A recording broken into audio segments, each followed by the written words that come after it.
آپ کے لیے سب سے زیادہ امپورٹنٹ کیا ہے؟ جو کپڑے آپ نے پہنے ہوئے ہیں، آپ کے کپڑے، آپ کا جسم یا آپ کی روح؟ آج ہم بات کریں گے روح کے بارے میں کہ روح جو ہے ہمارا، جس کو ہم سول بولتے ہیں، جس کو ہم انر سیلف بولتے ہیں، ہماری روح جو ہے اس کا خیال رکھنا کتنا ضروری ہے۔ آئیے بات کرتے ہیں روح کے بارے میں۔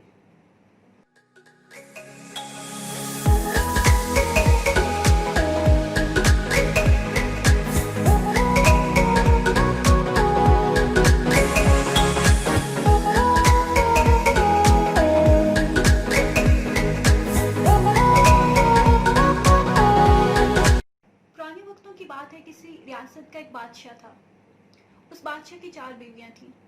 ایک بار بادشاہ بیمار پڑ گیا اور بستر مرگ پہ چلا گیا۔ تو بادشاہ جو ہے اس نے ساری زندگی، اوبویسلی وہ بادشاہ تھا اور اس نے ساری زندگی جو ہے ریاست پہ اور لوگوں پہ حکمرانی کی تھی۔ تو جب وہ بستر مرگ پہ گیا تو اس کو موت سے بہت خوف آ رہا تھا، اس کو اپنے مرنے سے بہت خوف آ رہا تھا۔ بادشاہ نے اپنی بیوی، چوتھی بیوی کو بلایا اور اس نے اپنی چوتھی بیوی سے پوچھا۔ بادشاہ اپنی بیسیکلی چوتھی بیوی سے پیار بہت کرتا تھا اور وہ ہمیشہ اس کو مہنگے سے مہنگے زیورات دینا، ہیرے جواہرات، اور اس کو سجا سورتا ہوا دیکھنا چاہتا تھا۔ ہمیشہ وہ اس کی بناوٹ پہ، اس کی سجاوٹ پہ اس کو مہنگے سے مہنگے کپڑے دینا، اس کو مہنگے سے مہنگے زیور پہنانا۔ اس نے بادشاہ نے ساری زندگی اس کا بہت خیال رکھا تھا۔ تو بادشاہ جب بستر مرگ پہ گیا تو بادشاہ نے اپنی چوتھی بیوی کو بلایا اور بادشاہ نے اسے پوچھا کہ میں بستر مرگ پہ ہوں، میری زندگی کا کوئی پتہ نہیں ہے، میں شاید موت کے بہت قریب ہوں، تو اگر میں مر گیا تو کیا آپ میرے بعد میرے ساتھ چلیں گی؟ میری موت کے بعد آپ بھی میرے ساتھ چلیں گی؟ تو بادشاہ کی چوتھی بیوی نے اسے کہا کہ بادشاہ سلامت، اس میں کوئی شک نہیں ہے کہ آپ نے ساری زندگی میرا بہت خیال رکھا ہے، مجھے مہنگے سے مہنگے کپڑے پہنایا آپ نے، مجھے مہنگے سے مہنگے آپ نے زیور پہنائے، ہیرے جواہرات، آپ نے میری بناوٹ میں، میری سجاوٹ میں، میرا خیال رکھنے میں کوئی کسر نہیں چھوڑی، لیکن بادشاہ سلامت، معذرت کے ساتھ آپ کی موت کے بعد میں آپ کے ساتھ نہیں جا سکتی۔ بادشاہ بڑا پریشان ہوا، بہت مایوس بھی ہوا۔ بادشاہ نے اپنی تیسری بیوی کو بلایا۔ بادشاہ کو اپنی تیسری بیوی سے بھی کافی پیار تھا اور وہ جب بھی دوسری ریاستوں کے دورے پہ جاتا تھا، دوسرے ملکوں کے دورے پہ جاتا تھا، تو اپنی تیسری بیوی کو ساتھ لے کر جاتا تھا۔ تیسری بیوی خوبصورت بھی بہت تھی، تو ہمیشہ اپنی تیسری بیوی کو نمود و نمائش کے لیے، ہمیشہ دکھاوے کے لیے استعمال کرتا تھا اور اس کو ساتھ لے کر جاتا تھا۔ تو بادشاہ نے جب تیسری بیوی کو بلایا تو بادشاہ نے اس سے سیم وہی سوال کیا کہ میں بستر مرگ پہ ہوں، زندگی کا کوئی اعتبار نہیں ہے، تو کیا آپ میری موت کے بعد میرے ساتھ چلیں گی؟ تو بادشاہ کی تیسری بیوی نے بھی معذرت کر لی۔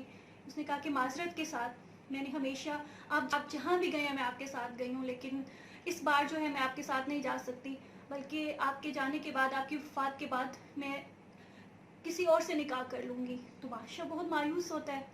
پھر بادشاہ اپنی دوسری بیوی کو بلاتا ہے۔ بادشاہ کی دوسری بیوی اس کی ہمیشہ ہر مشکل میں کام آتی ہے، بہت وفادار ہوتی ہے اس کی دوسری بیوی۔ جب بھی بادشاہ کو اپنی زندگی میں کبھی بھی اس کو کبھی کوئی مشکل آئی، کوئی ضرورت پیش آئی، تو بادشاہ کی ہمیشہ دوسری بیوی نے اس کا پورا ساتھ دیا۔